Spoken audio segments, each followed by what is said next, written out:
Everybody, you're here. We've got things going on. Welcome to the, I'm going to wave in a kind of high energy way. Welcome to the first album back of 2021. A few little things are different. We've kind of evolved there. We've got a little spotlight thing going on there. You're muted, so you can't disrupt us in provocative ways just yet.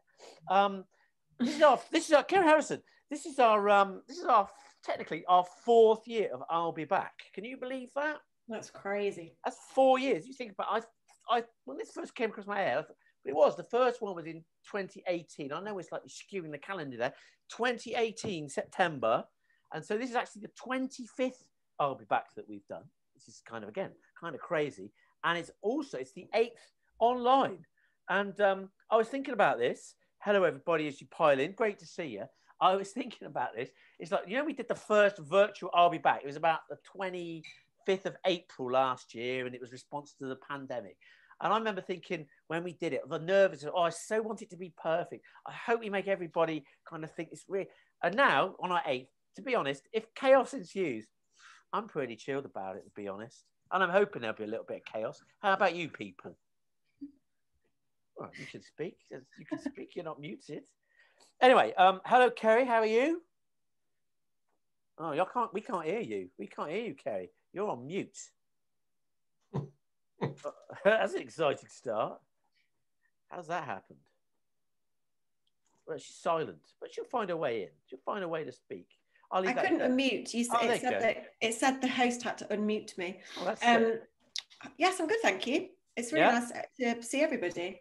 And also because it's our first one, we didn't have one in January, so it's really nice to see people's faces. Exactly. And we've got Derek on screen there. Derek in charge of things, running the show. And then, of course, most importantly, for the adventure that is I'll Be Back this afternoon, we have our 2 fabulous guest speakers. Thank you very much for doing it.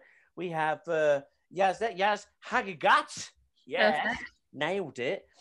From Bot Hive. And, of course, we have Simon Hughes, cricket analyst. And I'll do some more introductions extraordinaire. For those of you who've never been to an I'll Be Back before, and there may well be some of you are more familiar. Basically, it's an exploration of creativity, of kind of emerging technology, marketing, advertising. There might be some AI, there might be AR, there might be all sorts of things. It's a jamboree, it's a pageant of possibilities. So we also have a couple of guests who will speak for about 10, 15 minutes today about a particular subject. Kerry, well, we used to do rants, Kerry, but you don't anymore, do you? You do inspired, informed insights into some kind of emerging tech. But what we're going to do today, we're going to change the order that we normally do, because what happens is I say hello to you, I say hello to our fine people, both on screen and in the room and not in the room. And then we basically get started with Kerry. But because of the events today in the world of cricket, Simon Hughes is a man with a lot on his plate. So I think what we'll do, we're going to bring you in, Simon. Is that right? Are you okay, sir? I haven't got anything on my plate. Oh, there you go. Look, what a prize. He's got the prop. Hey, by the way, we got you. Basically, everyone who's come to they want to see that field shield. Is it still within reach? There it is. Look, transformative. So what I'm going to do, ladies and gentlemen, I'm going to firstly introduce Simon Hughes. But before I do that, I just want to get this up and running. I've got here. So besides being editor of the Cricketer, I think you're the #1 podcast, aren't you, in cricket in the UK? Inside Cricket, obviously the analyst on Channel 4 and all that sort of thing. Professional cricket career, come to that in a minute. But he's obviously an author. And to be honest, if you're not aware of Simon's work within sport and cricket, etc., I've got all the books here, look, like a real little fanboy. Although it's pretty weird. Look at this rather weird virtual reality version of Haghighat. I've got to get an angle where, no, because look, because it's green, the cover, it turns into, rather bizarrely, it gives it a sort of futuristic look. Anyway, when he's back in the day after his cricket career, he wrote a book called A Lot of Haghighat, which went on to be the William Hill Sports Book of the Year. In a way, a very groundbreaking way of writing for a sports person, wasn't it, at the time? And also, Simon, I'm going to say, made you a bob or two, frankly, that prize, didn't it? All well. Still sells well, I believe. Still sells well. Available in all good bookshops, but not bad bookshops. But, now that's not the green screen. I've managed to procure 3 copies of Simon's latest book, A New Innings, which is kind of all about the influence of the IPL and all sorts of things on the world and what marketing and technology has done for that and how it's kind of transforming cricket in many ways. So I've got 3 copies of that. up for grabs for you lucky people today, right? You can win them, right? But you don't have to win them in the course of I'll Be Back Today. So we're thinking about what we could do to actually win them. So I thought what we'll do is why not have a little contest, because Simon's going to talk about sport and technology. Why not have a little contest where you have to come up with kind of sports songs. I think we did this before with owls, didn't we? Previously, we had an owl contest, did songs about owls, and they were quite good. But you've got to come up with sports songs on and place your kind of entries on Twitter, and you can put as many sports songs as you do out there, and we'll judge them. We'll use, look at this technology. We'll use that hashtag. I couldn't be bothered to do a page. Use that hashtag IBBSW, so we can track it down. I reckon you've got till midnight tonight to put your entries in, but I want sports songs, right? That's what I want, sports songs. Now, I was a bit poorly at the start of the week, so I just came up with a few to kind of just give an example of what I mean. So a sports song, a bit punny, a bit play on words. You might have Take My Ref Away. That could be one, wouldn't it? You can't have that one. You cannot have that one, right? Hack My Pitch Up. That's pretty good. I think it's fair to say. And one opposite of the cricket, really. Whites in Tight Satin. That kind of works, doesn't it? Won't be a winner, though. Won't be a winner. But what you got to do, you put some sports songs, funnier the better. We'll judge them by the end of the day. We'll announce some winners tomorrow, and our 3 favourites will all get a copy. It's great reading, isn't it, Simon? How would you? What's your best review of this book been? Would you say? Essential reading by Matthew Syed. Says essential reading for anyone in the marketing business. There you go, Matthew Syed. There's a name to conjure with. So look, I've kind of touched upon Simon Hughes' career. Former professional cricketer of Middlesex and Durham, winner of 9 trophies, something like that, I believe, of one sort or another. Author extraordinaire, podcaster, Channel 4 analyst. It's my well, and also how our paths across, the creator of the online virtual cricket club, known as the world's best cricket club. What a great name! Who came up with that? They must have. I wonder who came up with that. Some sort of sage. Although, to be honest, you're always a bit funny about that name. I always think you go. Well, I suppose I've always been slightly self-deprecating. I went to school with Hugh Grant, and Hugh Grant obviously, made a career out of being Mr. Self-deprecating, Mr. Modest, and Mr.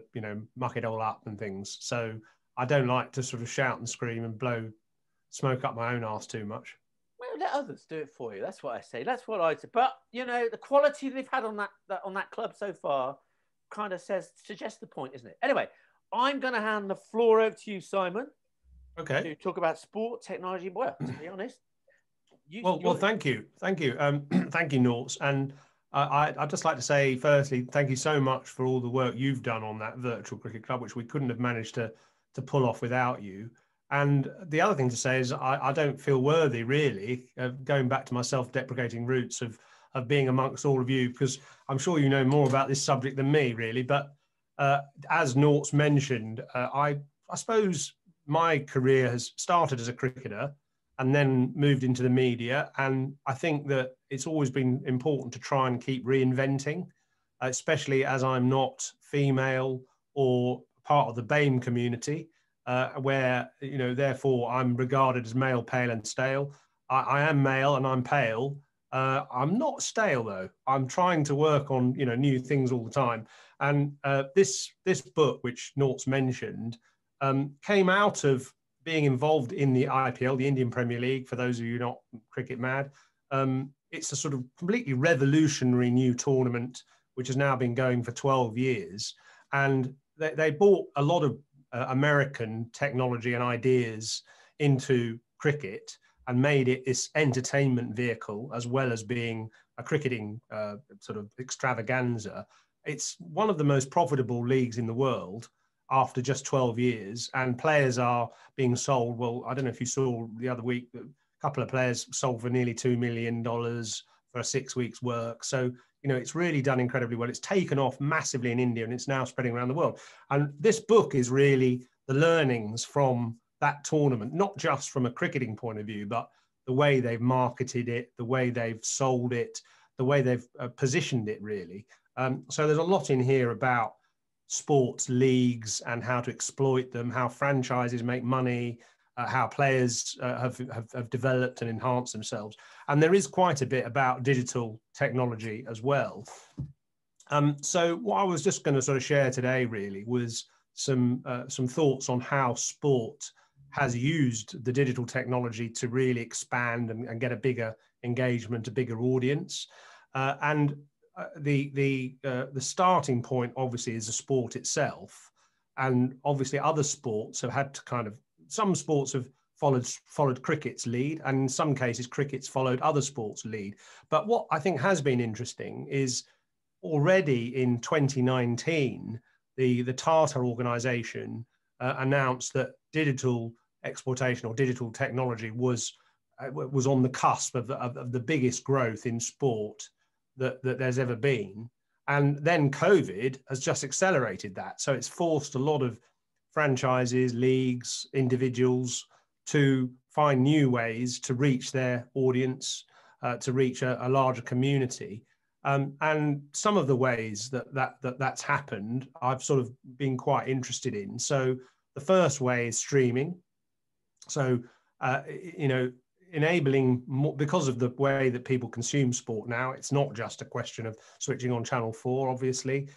Our kids, even you guys probably watch a lot of sport on your phone in little kind of bite-sized consumable pieces. So streaming and highlights clips have been a really big thing. And in fact, this Channel 4 staging or showing of the cricket, the Test cricket over the last 3 weeks has had the downside that it hasn't had digital clips as well. It's had the live, obviously, and lots of people have enjoyed that. But my kids, for instance, don't watch the TV, and I'm sure a lot of you guys will identify with this. So they want the clips on their phone to see the highlights, and they haven't been available for this particular series because the Indian board retained those rights. So we've sort of gone one step forward and a couple back in a way with the transmission of this particular series. Thank God not many people were able to watch today's cricket, because it was a disaster if you're an England fan. It was like a horror show. But anyway, streaming generally has been incredibly successful. And actually the company that have done the best job on that is the Baseball Advanced Media in the States, who have basically created a streaming platform which all the teams buy into and then profit share as a result. So you can subscribe, and I'm sorry if I'm telling you guys who are baseball fans already stuff but if you're a fan of the Blue Jays or whoever, you can subscribe to $12 a month, and you get all the games live straight to your laptop or your phone or whatever. And that's been very successful. So other sports have bought into that, cricket being the later arrival to that. But the last couple of years, domestic cricket has started to be streamed, and that's been really successful. But then, because there was no cricket to watch last summer, teams had to be a bit more creative. So one of the things they did was watch-alongs, which was playing highlights of an old game and then getting the team members to watch it along with the audience and comment on it and things. I mean, there was a brilliant one actually of the World Cup final 2019, where the Sky got Ben Stokes and a few of the other players involved in that final to watch it along with playing it to the audience, and that was streamed and also put on telly. And now that was really successful. So things like watch-alongs, which get that engagement, and obviously we're doing that a little bit in our virtual cricket club. We're playing videos of players and interviews with them, and then people are commenting on it, and that's kind of really got quite a lot of interesting engagement. Obviously, one of the things I talk about in this is that sports teams are content factories now. And that's something I think that has been realized over the last year or two. And what I mean by a content factory is that, yeah, they go on the field and they play the game, great, and everybody can enjoy that. But there's so many other things they do now which are also interesting to their audience. And so, we've seen in the last few months, professional sportsmen doing online yoga, fitness classes, cookery, dance moves and sort of sharing it with each other. And obviously people can engage in that. And all those sorts of assets that teams have, the players to exploit that has really mushroomed. So that individual players actually are very valuable. Certain players who have those big Instagram and Facebook followings have become almost more valuable off the field than they are on the field. So that's been really interesting, and obviously gaming is part of it as well. A lot of these players, especially the cricketers, who have a lot of time to kill, even when they are playing the game, love their things like obviously Minecraft and those war games that they all play. So I can't think of, what's it called? I've forgotten the name of it now. But I mean, my kids are really into that. And you see someone like Jofra Archer, the young West Indian player that's playing for England, he's just brilliant at FIFA and, all those kind of war games. And so being able to watch them play that on Twitch or something like that has been a really growing area. One of the partnerships I think is quite interesting in the digital space is NBA and Microsoft, who announced this big partnership last year. And the idea behind that is a sort of conglomeration of all those things I mentioned. So instead of having one coverage of each basketball game, you can create a bespoke coverage exactly how you want to watch the game. So if you want to watch the game in the top corner of your screen or on your laptop and have data down the side or clips of highlights of another match or profiles of a player sort of down the side, or you want to have a chat with all the other people who are watching, they've enabled that, and you can literally create your own way of watching the sport on any device. And so the NBA and Microsoft, that's a big deal. And interestingly, the ECB, the English Cricket Board, have done the same thing. And they now have just recently announced a big partnership with Microsoft as well. Slightly different aims with that. One is to use data to enhance performance and get Microsoft's ability to research that data and process that data to help performance, but also that they're equipping all using cricket, amateur cricket this is, to get closer engagement with a community and equipping them with new digital skills. So, for example, a cricket club in Essex who are sort of struggling to run their club and have struggled over the last couple of years because of lack of matches and a drop-off in membership, they're creating a sort of community hub at that club where you go along, you learn some new digital skills, and either that will help you in your life or it'll help the club run itself more efficiently and become a sort of digital hub. So I think that's a creative way of using sport as the sort of entry point to really increase or enhance people's digital skills. I find that interesting. And the other thing about players and what I was talking about content is data and just things that they're doing now, like all sportsmen, rugby, cricket, football, they all wear those GPS devices in their shirts that monitor heart rate, fitness levels, blood sugar content, etc. And that is another rich source of data for the viewer, for the employer, and also, in the end, for sort of research purposes, for R&D, to improve players' ability, to improve understanding of a coach's understanding of a player by getting hold of this data and really processing it. So another area there where, in a way, sport and the audience and science are sort of almost overlapping and helping each other in a digital space to make the sport better and have more support. So taking all this on board, and there's a lot going on, clearly, I tried to almost, as I say at the start, sort of reinvent and have another method of analysing the game by using sort of second screen phenomenon. So I think it's right that something like 70% of people who watch sport on telly have also got a second device going and are, consuming whatever on there. So I'm trying to find ways of engaging them. I'll just show you, this is a presentation I put to, so I think I can share my screen here. This is a presentation I put to the sponsors, the new sponsors of Test cricket in England, Liverpool Victoria. Just some ideas about how we might just engage a different audience on second screen. So as Norts already mentioned, the fielding shield here, the field shield that I displayed on Channel 4, just showing how fielders are moved around to change the course of play. On the right here, I won't play the video, but I'm talking here about the art of swing and how it helps a particular bowler, and talking about the science of it. And what I actually did was I got one of Norts' mates, who's obviously an animator, classy animator, has given me scope to do he's made a little animation.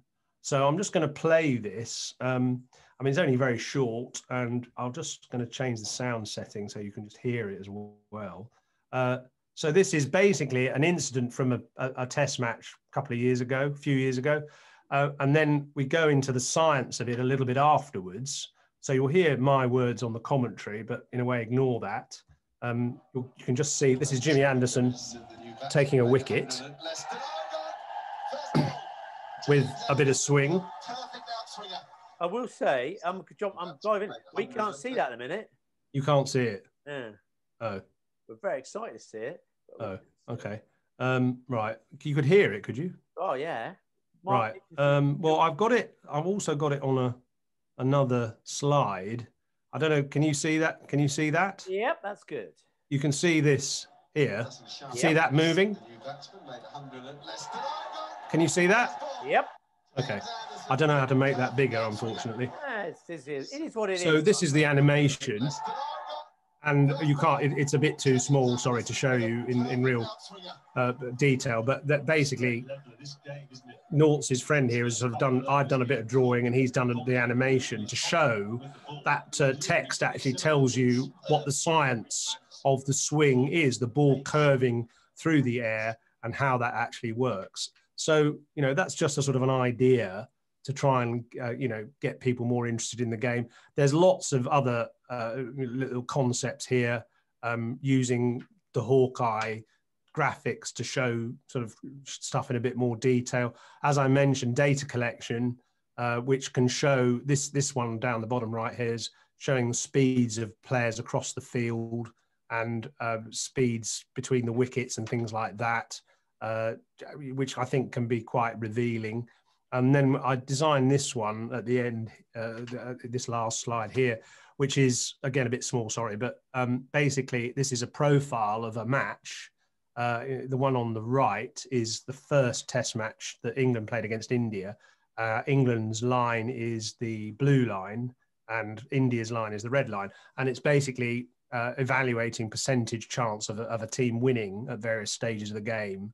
As you can see, the sort of jagged lines going up and down, reflecting different turning points in the match. So just trying to draw people in so they can watch the game, but they can also look at this at the same time and get a bit more appreciation, understanding. Maybe it might create some questions for them to pose to me or to someone else. Just trying to kind of prick people's interest. And, sport, all right, is great, but you've got to make people enjoy it and understand it. You've got to prick their interest and kind of almost seed ideas. And digital is just a wonderful space to do that in, which in the end, what's the point of it? Well, in the end, it hopefully gets more engagement, more interest, more people joining up to watch it. Ultimately, my aim is to get people realizing that sport is really good for you, whether it's playing it, or watching it, coaching it, being a statistician in it, being an analyst, whatever. It's just enabling people to see that sport is an industry, and I think that the digital space has just opened the way for lots more opportunity in the sports world. That was your powerful conclusion there, wasn't it? Yeah. Excellent, right? I'm going to. I don't know if that's sort of long enough or too long or whatever. But perfect, you nailed it right. There's a couple of questions to find about, but I'd see your microphone. Can you just push it over a bit? It's done your. Sorry. That's to go. Yeah. Like you were touching on before, you said about the MBA because me and Kerry have been doing we've been in the crypto thing. Kerry, if you want to put your microphone on, I want to ask you this, right? We've been doing some crypto things of late. Can you get it? Can't do it. Look, I've got to ask her to. Got to do that again. There you go. There you are. I'm worried now because that's fine. It's cool. Right, can you hear me, Kerry? I can talk now. Yeah. Yeah, good. Yeah, well, in the crypto space, we've been sort of dabbling with some things of late. And one of the things we noticed is this thing about, I think Kerry might even touch upon this, is this thing about tokenizing. It strikes me that the NBA, as a kind of as a sports franchise, seems to be ahead of the game in all this kind of digital technology, even kind of not what I would say is fairly conventional digital technology, but in some of these emerging things, because they've got this thing whereby people can buy pieces of content that's unique to them for like crypto, and it's like things get sold for crazy money. It's like a LeBron James sort of dunking in a basket. Only you get to keep that particular shot from that particular angle, and you'd suddenly paid like 70,000 for it. It's almost like a piece of, they've turned basketball into a piece of kind of digital art that you can buy. Do you see? I've got that in my presentation. Oh, there we are. See, $100,000 someone paid for it. That's a lovely segue. Lovely segue. Yeah, so yeah. Do you think, Simon, that in terms of other sports, if we said that NBA is maybe the leader in that, is it going to be simply that others are going to follow that same path? Yeah, definitely. And I'm glad you mentioned cryptocurrency, because there's a couple of pages about that in here. And I read that Barca, a very groundbreaking franchise as well, they've introduced cryptocurrency there to get another layer of engagement again. So you buy your tokens, and if you buy a certain number of tokens, then it entitles you to, for instance, choose the music or vote for the music that they play when the team runs out or at half time or something like that. And gives, basically it gives supporters a few more responsibilities or rights or opportunities to sort of influence the direction of that franchise. So that's one I think that's going to really take off. Amazing. So look, hey, so we have a talk about Kerry these days, isn't it? Tokens. Probably one more thing I just didn't mention: audio as well. Yeah. Massive, isn't it? Voice recognition, using your Alexa, your Home Assistants, all that stuff, by keywords and content generally, feeding that in. Again, it won't be long before you say to Alexa, when a Spurs playing next, February the 14th. Well, it's not a good day actually. Let's say March the 14th. So I want to buy 2 tickets in the X stand, and it's all done for you, kind of thing, just by voice activation. So that's probably, if you can't already do it, I'm sure you will be able to soon. Someone quickly asked, and we might not have the answer here today. We might not have the answer. How quickly can data be translated into animation? Actually, it's a good question. How quickly can data be translated to animation, graphs, and video? I know, for example, that we've got someone like Scylla on board, haven't we? She might be able to talk about that. She might answer certainly in the chat box about the sort of thing. The ability to take data and turn it into something. Again, would be an amazing thing with sport, isn't it? Like you said earlier, Simon, the whole thing about, you see it on Twitter all the time, for example, tiny bits of content, literally a minute after somebody scores in a football game, or not particularly case this India thing, that the kind of wicket happens. That it does seem to me that people aren't necessarily consuming, they've not time to consume the whole game. They just want the highlight served to them as and when there's a highlight worth actually seeing, which is probably almost a statement of modern life in a way. Yeah, well, I mean, it's about bespoke, isn't it? People want their coverage in different ways. Some people like the analysis. Some people, as soon as I come on, they switch off and make a cup of tea. So, understandably. So, I think the NBA concept with Microsoft, which is creating bespoke coverage and a lot of second screen stuff, is obviously the way forward. Yeah. Well, if they do go away and get a cup of tea, I reckon you should sort out some sponsorship with Yorkshire tea. Yorkshire tea. Yeah. You'd be laughing. Well, look, right. Thank you very much, sir. You'll be more than welcome to hang around and see what tumbles out of January. Will do. If you've got any more questions, comments, whack them in the chat. Remember, we talked about, you can win this book, can't you? All you've got to do is come up with some clever songs and put on this hashtag. There's 3 to be won. It's a thumping good read. Right, Kerry, I think it's time to hand the baton over to you, if that's okay. So, ladies and gentlemen, Kerry's here, and let's see what the next thing is. Cool. Thanks, Simon. That was great. It's really nice to have you on, so thanks for coming. So I normally do this bit at the beginning, and I normally do 5 or so minutes on, it used to be a rant, but as you said, Norts, it hasn't been a rant very much lately, has it? I normally talk about something that I've found interesting in the news that's in our kind of space, or something that we've been up to at Tiny Giant. Today, just as Norts has been saying, we've been working in the sort of crypto space recently, and so I thought I'd cover the world of crypto art, which is really interesting, and quite a lot's happened bizarrely this week. So I thought I'd share a few stories with you. I'm going to share my screen. Let me start there. Can you see my screen? All good. Bro. Okay. So I guess I haven't been looking really at the world of crypto art for very long. I've been playing around with a bit of AI art over the last 6 months or so, and I've really enjoyed doing it. And it kind of all started because I've got a really lovely friend who's very kind to me, and she was saying, "Oh, your art's really nice. Maybe you should sell it on Etsy." And I thought it was very nice of her. And I also thought, I wonder if there's a way of selling it more in a digital space, because it's digital art and it would make sense to sell it in a more sort of online environment. And then I came across the concept of crypto art and selling on the blockchain. So I started exploring it a little bit, and it's huge. It's crypto art is something that's really exploded in the last couple of years, and it's really interesting. And I've only really started looking at it over the last month or so. And I just thought I would share today 4 stories that have happened in literally the last week. I don't know if it's just because I've become interested in it, I've spotted these stories, or whether it just happens to be a crazy week in this kind of space. But I thought so I've got 4 stories, and I've only got a very short amount of time, so I'll whiz through them. But I thought, first of all, I'd just give a little bit of background, because if I'm not sure how much people know about crypto art, I thought I would just cover this very quickly, just because about a month ago I had no idea myself. So crypto arts, as I said, has been growing in the last couple of years. There's a few platforms like digital marketplaces that are out there at the moment. These are the 3 biggest ones. They're called Nifty Gateway, Super Rare, and Maker's Space. And they're sort of the 3 biggest ones. And there's new ones emerging all the time. And basically you can go on and you can buy and sell digital artworks. In terms of how it's all done, pieces of crypto art are generally sold through what's called a non-fungible token, which is just such a strange piece of terminology, but luckily it's shortened to NFT, which is a lot more easy to manage.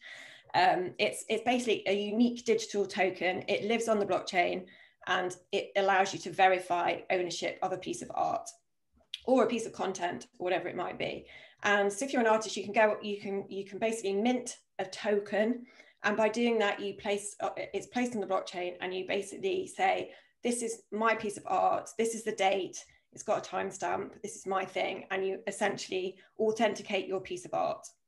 And then from there, you can then sell that tokenized piece of art to whoever you want to sell it to. And what's really interesting for artists is that when the person who buys it obviously pays you for that token, but then if they go on to sell that token further down the line, the artist still gets a cut at every single sale. So it's a really nice way for artists, especially currently, especially if you're creating digital art, because it's really easy to just copy stuff or download stuff onto your phone and say, hey, look at this piece of art that's on my phone. And so digital artists are really sort of getting into this space, because it just means they can actually have ownership over their tokens and over their art and get paid, which is really lovely. So that's the kind of bit of background. And then in terms of the stories, I've got 4 to share with you. So, and as I said, these have all been in the last week, and there's like a couple that I've just put in because I think it's a bit crazy, and then one that I just at the end, which I was just completely gobsmacked about. So I'll just share them with you. So the first one is the story of the Nyan cat. So the Nyan cat is this GIF, which I think probably most people will recognize. It's been a sort of, I suppose, one of the internet's most wholesome memes, and it's been around for ages. So 10 years ago, this meme came out, and this GIF came out, and it's all sorts of stuff has happened to it across the internet. But so 10 years ago, it was made, and then to celebrate that 10-year anniversary of this GIF, the creator of it, called Thurs, decided to remaster the clip and put it out and to sell it as crypto art out on the blockchain. And what's kind of slightly mind-boggling for me is that I am now showing you this piece of art here on my screen, and this is it. And if it was on my phone, it would be the same piece of art that someone has paid for. The only thing I don't have is the authentication. So I don't have the token, I don't own that token, and I don't have the authentication for it. If I did, and this was sold last week, I would have had to have paid £416,784. So this sold on Friday on a crypto platform, and it sold for 300 Ether, which is the currency for the Ethereum blockchain, for 416,000. Well, that's a conversion. So when I converted it 2 days ago, that's how much it was. It might be slightly more, sadly less now, but so I thought that was pretty insane, you know, the amount of money people are willing to pay to sort of say, yes, I own this piece of art, and this is the real thing. Another story which is interesting and which I think sort of illustrates how cryptocurrency, but also crypto art, is becoming a bit more mainstream, is the fact that Christie's are now, for the first time, are selling a piece of crypto art, but in the offline world.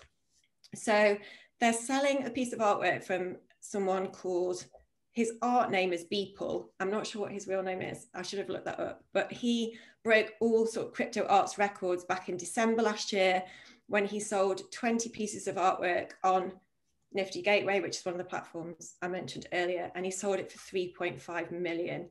So 28 pieces of artwork, $3.5 million, which is pretty impressive. And that broke all the records.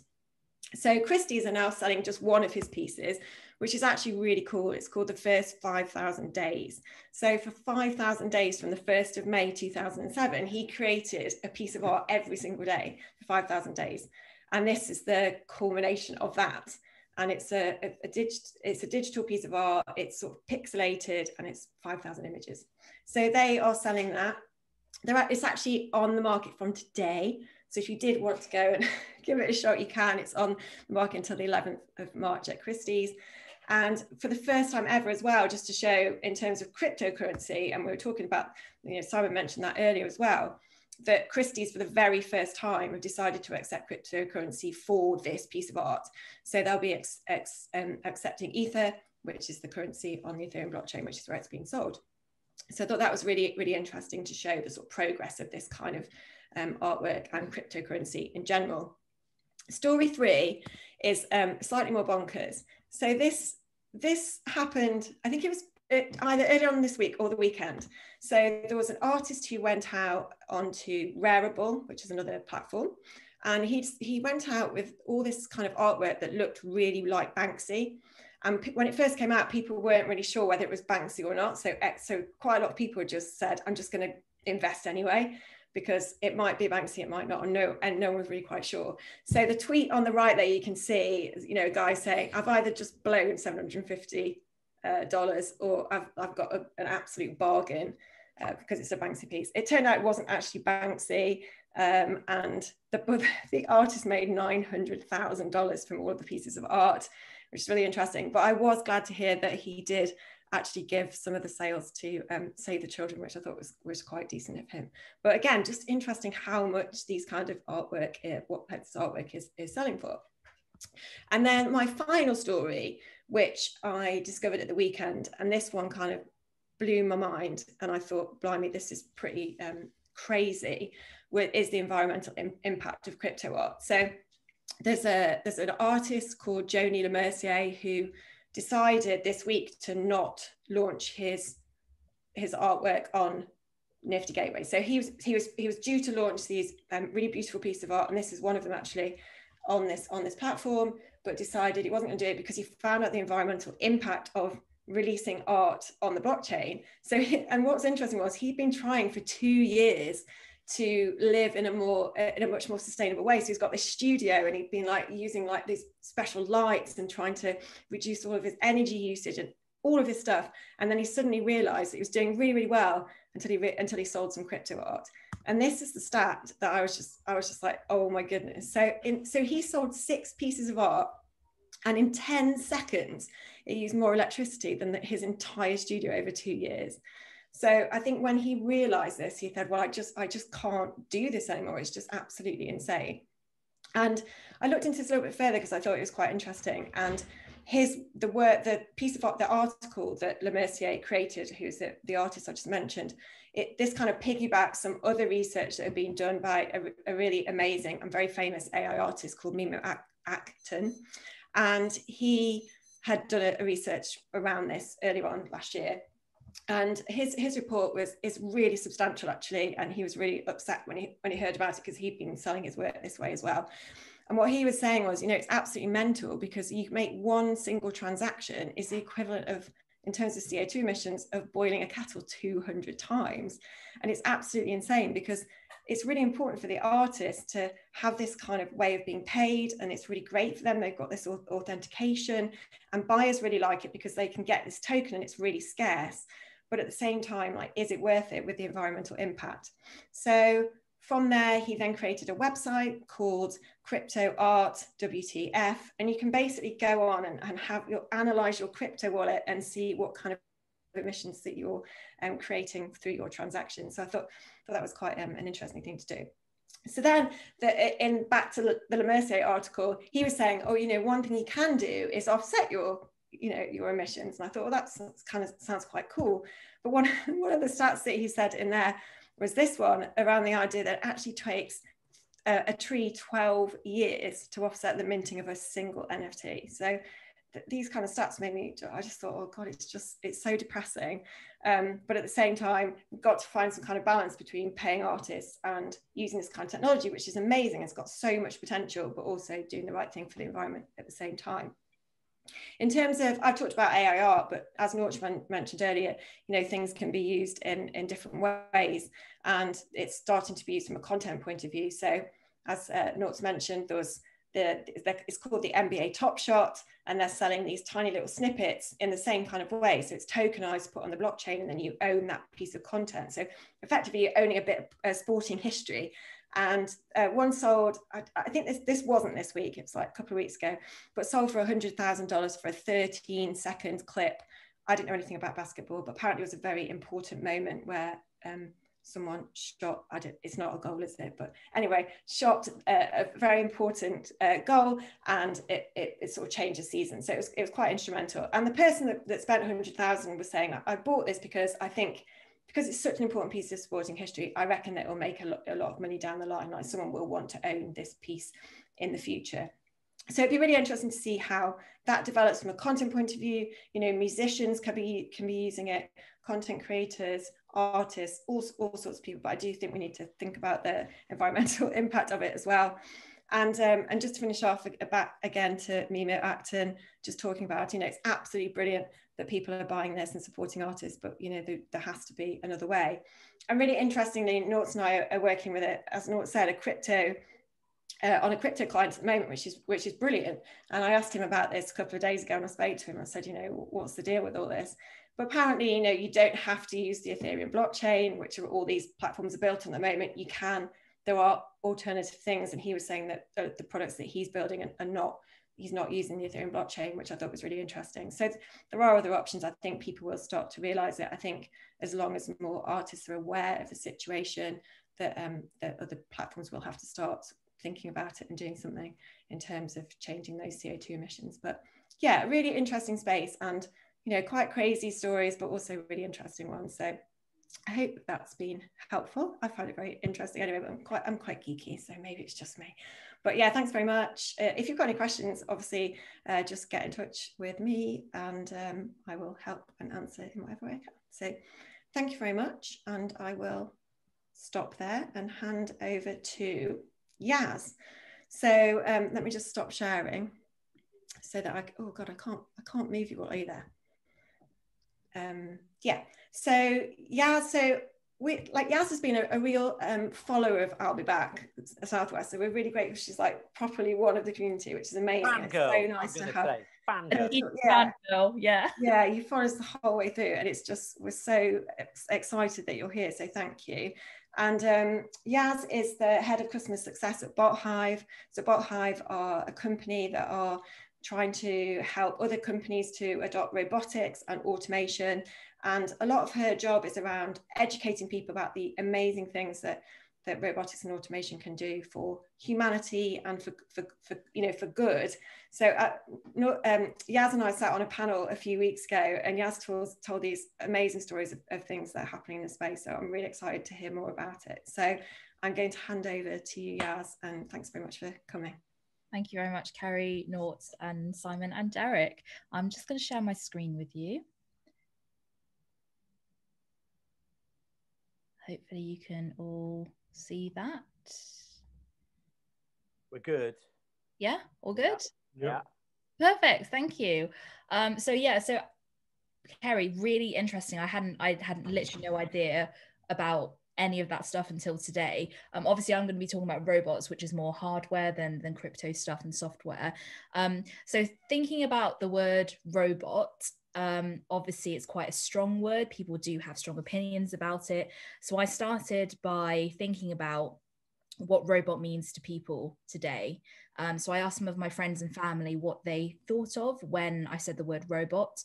And these are people who don't necessarily work in tech spaces. So, friends who work in marketing or who are teachers or have office jobs. So what do they think of when I say the word robot? And obviously a lot of pop culture references come up. So these are some of the characters that were thrown up to me. A personal favorite of mine is Rob from Super Smash Brothers, because I very much enjoy playing that with my partner and my family.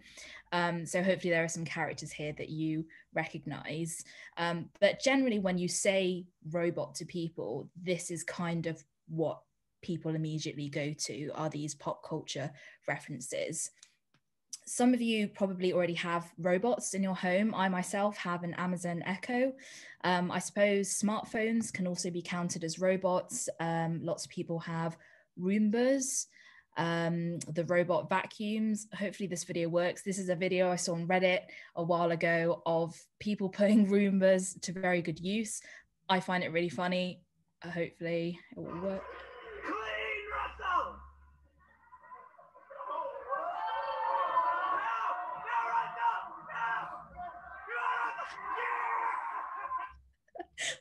I personally find that really funny. But it's great. So obviously, the kind of 90s robot wars-esque thing, but that's not what I'm going to talk about today. Oh God, sorry. As great a video it is, let's move on. Okay, so as I said, I'm not going to be talking about robots in pop culture today, as that's a whole other presentation, although obviously the influence of pop culture is actually a really big part of the stigma surrounding automation today. I'm not saying that robotics isn't partially problematic and isn't a hugely debatable area. It massively is, but people don't really talk about the good stuff that robots are doing, which is what I want to shed light on today. So I'm going to focus on some examples in some industry areas which I find really interesting, and give you some examples of the cool, interesting, and really helpful stuff that's going on in the robotics space.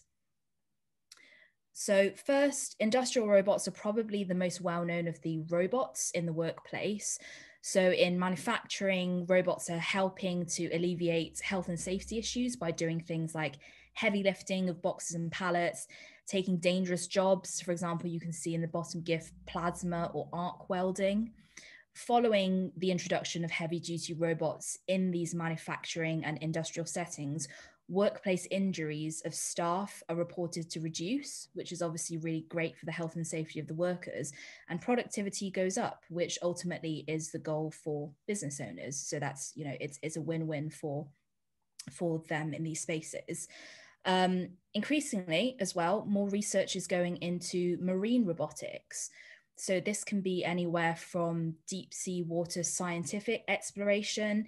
In Spain at the moment, there's a robot that is, there's a really rare breed of shark, and they're helping to hatch the eggs in the wild.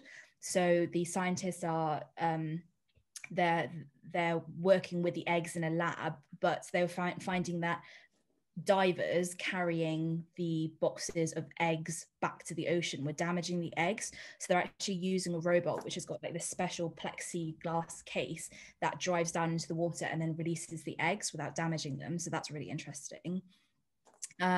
Also things like water tank inspections, which is, quite dangerous for human divers to go into these tiny water tank spaces to check for any damage or for cleaning.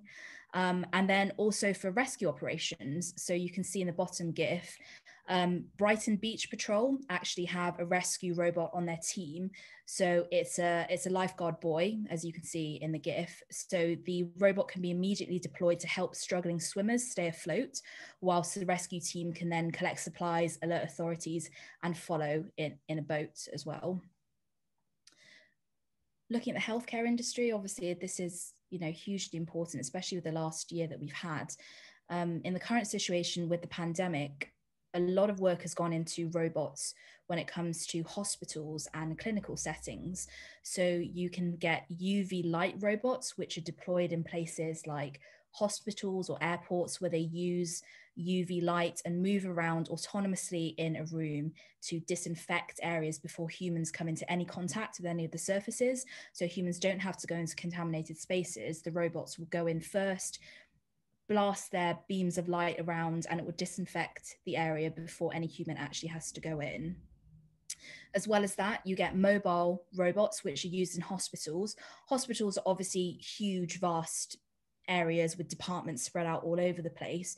So mobile robots, this particular example is from a hospital in Germany, where they use robots to cart medication from one department to another, saving time of the staff who can actually carry on with patient care and dealing out the medication, and they don't have to spend 10 minutes walking from one department to another and then back again to their stations. They just set it into the robot, send it out, and then carry on with their tasks. So it's actually very helpful for them to help them, their well-being, their patient well-being, and also saving time for their tasks.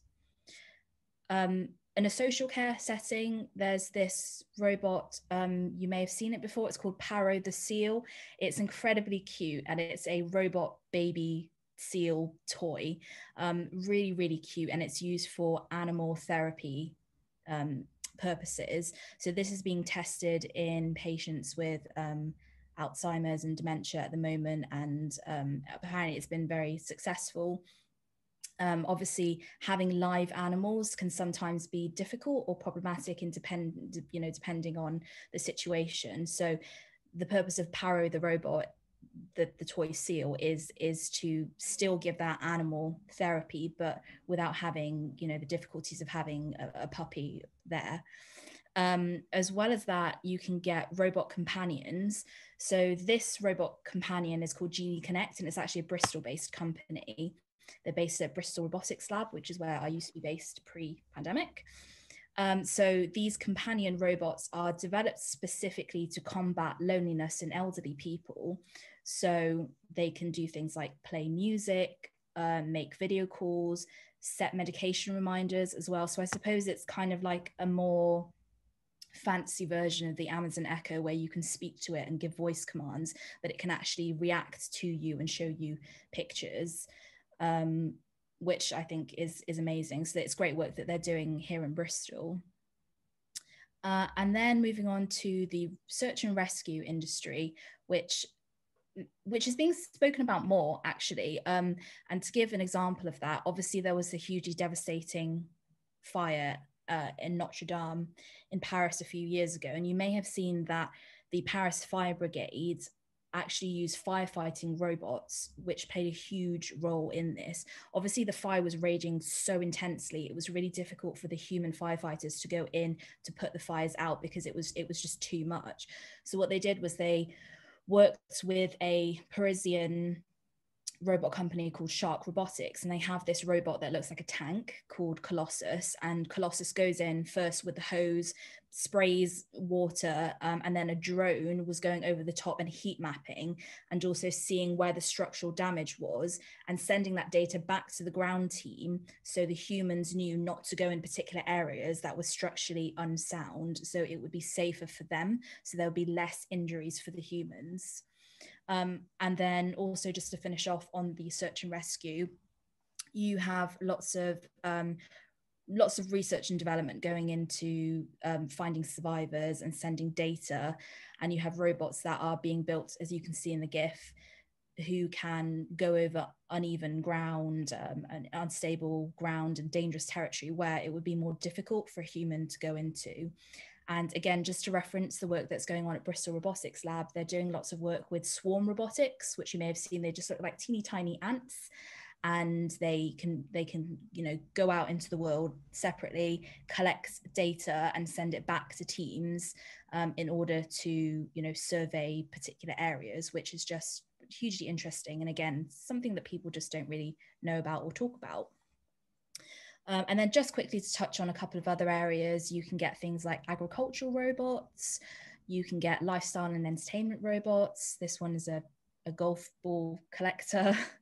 This particular robot works in a fast food chain called White Castle Burger in America, and this particular robot is called Flippy the Burger. And Flippy the Burger Flippy the robot burger flipper. So Flippy came about during the pandemic, where there was an increased demand for food and online orders, but less staff able to come and work the hot food counters. So Flippy was installed, and it obviously flips burgers and fries chips and that kind of thing to deal with the increased demand for food. You get supply and logistic type robots, which obviously work in places like Amazon warehouses and Ocado. Self-driving shuttle buses, which at the moment are being used to shuttle COVID tests from one department to another. And also ocean cleaning robots as well. So this particular robot is called the Waste Shark, and it's currently being trialed in Ilfracombe Harbour in Devon, I think. And you can see from the GIF, essentially what it does is clean the harbour. So all of the waste that is washing up into the harbour, the robot just goes around and just sucks it all up and cleans it up.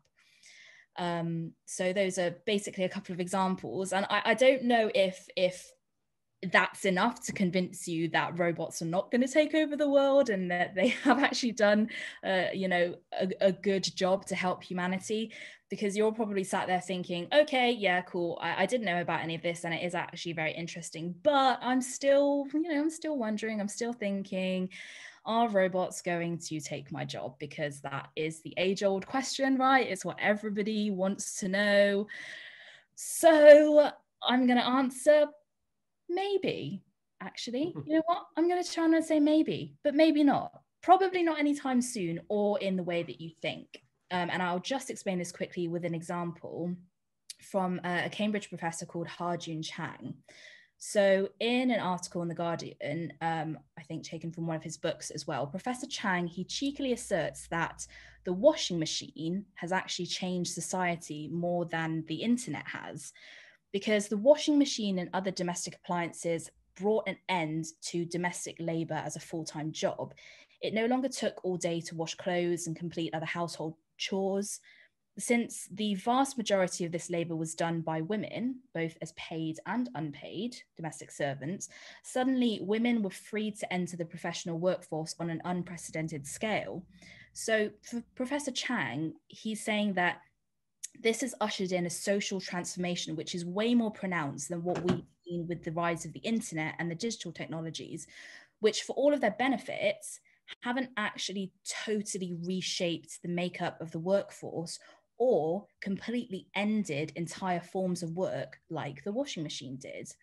And I thought this was interesting because it basically points to two things.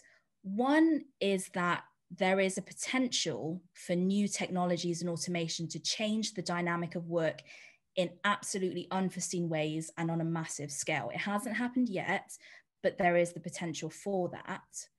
But the second thing is that it also reminds us that a lot of the emerging technology of the last 30 years hasn't actually been as smart or as game-changing as we think. And I know from having been to other I'll Be Back events with Kerry, Norts and Derek, that this is something that we talk about all the time, that robotics and AI isn't actually as smart as people think it is. Yes, it's smart, but it's not sci-fi crazy take over the world smart that a lot of people think that it is, you know. And that's just something to remember. So the effects of robots and automation is probably more comparable to the internet in Chang's example than the washing machine. So robots will increase efficiency and productivity, and it will make previously trickier jobs easier and safer.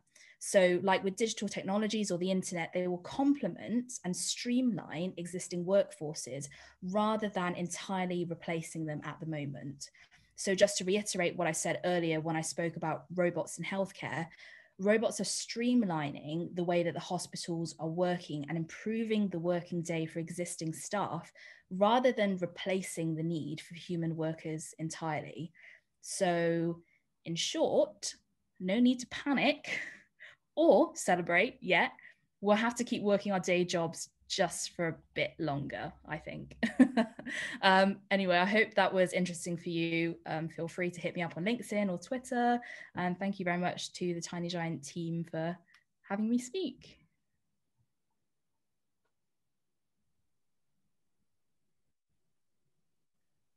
Oh, see, now, once again, there you go. Kerry, you're there, yeah? Thank you so much. First, I'm going to do a little robot applause. No, this applause definitely isn't robotic. That's for sure. See what it is there? Yeah, that's amazing because in terms of, I guess, Kerry, I reckon there'll come a time. Do you think you prefer to work with a robot in Tiny Giant than maybe myself? I don't know. Yeah. No, I mean, why don't you just sit on the fence? Come off the fence. Come off the fence. Maybe, you know, it's just straight. Yeah, it's interesting. Not only in the kind of the robotic side of things, Gaz, but also in the kind of the arena of kind of the virtual. We've seen that. We've done these talks before. We've had people talk about virtual kind of like human-esque influencers, and there's that realm, which is a kind of almost like it's robotic, but it's almost digital robotics for efficiency, etc. And it seems like the two things are kind of going in parallel, and somehow, somewhere, in some way, their paths may cross. But and I did like the fact you said "hit me up" on the old. I don't know if anyone's said that before on here, but so thank you, Kerry. Have you got anything you'd like to throw out? Because you're going to land. You're going to land this baby, aren't you? I just want to see if there's any questions for Yaz. I mean, the thing is, if people want to.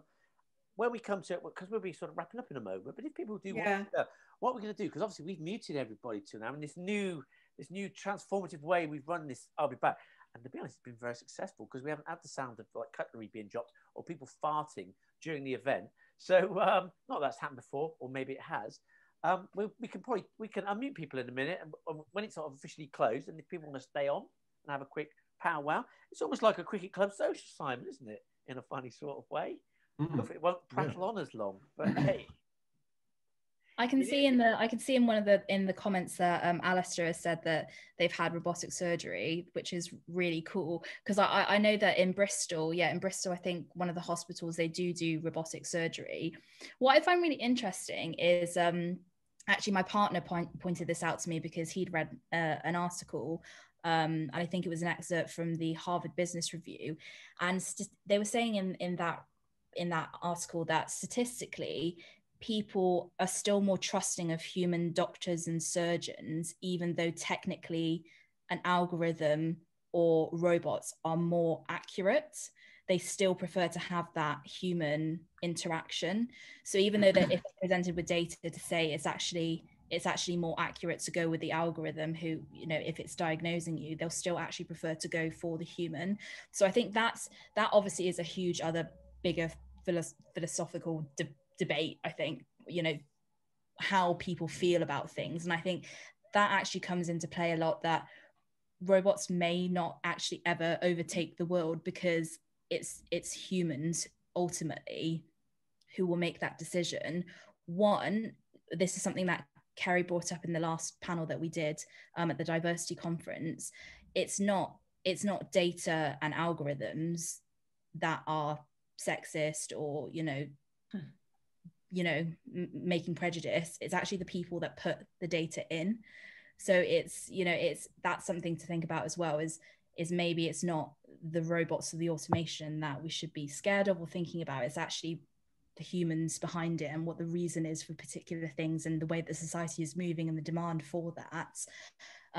It's just a rhetorical thing that I'm just putting out there, saying, you know, it's maybe not the hardware itself that people should be pointing fingers at, I think. The cricket world is quite interesting in that sense. Sorry to get it back to cricket, but robots are making decisions on the field instead of umpires. And we've seen that in this test match, that, you know, very marginal decisions have been made by technology, and the umpires have been sort of, in some cases, overruled. And I think at the beginning, when that started to happen 10 years ago, people were very reluctant to allow it to happen. But now people are almost accepting that the umpires get it wrong and that they should be overridden by technology, and generally they are. Interestingly, Simon, and again, sorry to be cricket, but one of the I'll Be Back regulars, Sandra Mouton, hello Sandra, I know you're there, out there. She put a little comment up saying, she said, and you're probably the ideal person to answer this, I don't understand anything about cricket, I'm French. She's apologised for being French, and I think she should actually celebrate being French, frankly, in these current times. She said, can you recommend online resources that explain the game, its rules, using video and animated clips rather than text? If that doesn't exist, Mr. Hughes, watch this space, I'd say. And also, I'll tell her another thing, and that is, I think that the French invented cricket, because the words cricket, bail, wicket, etc. are French words. They're from Normandy, and a lot of the shepherds that started playing cricket in Kent in the 1700s, 1600s were originally Normandic. So it could have been the French that invented it. They are. They get another golden nugget served up at I'll Be Back. Well, Kerry, like I say, we probably we've slightly overrun, but not too bad, generally speaking. I'll let you wrap everything up. There's a few little moments to announcements that, but yeah. First, though, a big thank you for everyone who comes along and joins us on this jamboree. So if people want to stay on, I'll open up. But I suppose most importantly, Kerry, is I'll say thanks to, on behalf of me, to Yaz and Simon. But thank you very much for your contributions. They've been brilliant. But what do you think, Kerry? Yeah, just I haven't really got much to say, to be honest. Just want to say thanks so much. Thank you to Simon Hughes, Yaz Haghighat, and everyone who's come along today. Really appreciate it. Thanks, Derek, for doing all the stuff that you do in the background and running the show. We do really appreciate it. And just to say, the next I'll Be Back is on the 15th of April. We've only just decided that date today, so I'm not sure there's anything out there just yet, but it's 15th of April. So it's about 6 weeks' time, and we're not sure on the guests yet, but we'll have someone interesting to share their views with. So yeah, that's pretty much everything from me. I think in terms of a few things that are out to look around and have a think about, Madfest is coming up in mid-March. It's worth checking out that. It's kind of, if anyone doesn't know about that, it's really good for advertising and marketing and creativity. And yeah, that's about it really. But yeah, do follow us, and don't forget to enter the competition to win one of the books. Norts holding up now. That's a COVID virus. I didn't even notice that one. That's actually not a cricket. I thought it was one of those. No, that's a COVID. What's the word? Atom. Virus. An atom molecule. A molecule. Well, I actually thought that was a pink ball when I first looked at it. But there you go. There you go. So, all right, well, I better go because I've got to do my podcast now. Thank you so much. Thank you very much. It was really interesting. Really enjoyed the robot stuff. Yeah, thank you, one and all. I'm going to take that. Thanks for everyone who's contributed in the chat box as well. There's some interesting stuff around crypto, so I'll have a look at that afterwards. So thanks very much.